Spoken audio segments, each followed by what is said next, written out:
malam ita ce ta yanka kaza amma ta manta ba ta kalli gabar ba, shine take tambayan malam ya hukuncin wannan kaza. Sheikh Muhammad Salih Al-Uthaymeen rahimahullah yace babu damuwa, yankan yayi wannan kuskure ne ɗaya da yake faruwa ga wanda ya sallah ya manta bai kalli alƙibla ba. Sahabbai wannan ya faru gare sun yi tafiya fi lailatul muzlima a duhu mai tsanani a dare, suka yi sallah da gare waye sai zuwa ga sun kalli wani wuri ba alƙibla ba, sai Allah ya saukar da ya ce fa aina ma tuwallu fa thamma wajhullah. Duk inda kuka fiskanta dan neman yardar Allah, ko da kun yi kuskure a nan yardar Allah subhanahu wataala take. So ko da kin yi kuskure matukar ba ganganci kika yi ba to a nan yayi, in kin yi da ganganci ne bai yi ba, amma matukar a kuskure ne a duk inda kika fiskanta don neman yardar Allah ki biyayya, Allah subhanahu wataala zai yarda da ke insha Allah ta'ala.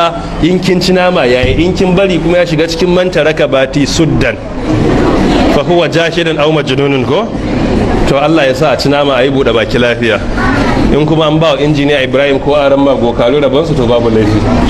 Ga mai son ilmu laluba ka kama tashar gudan gaba.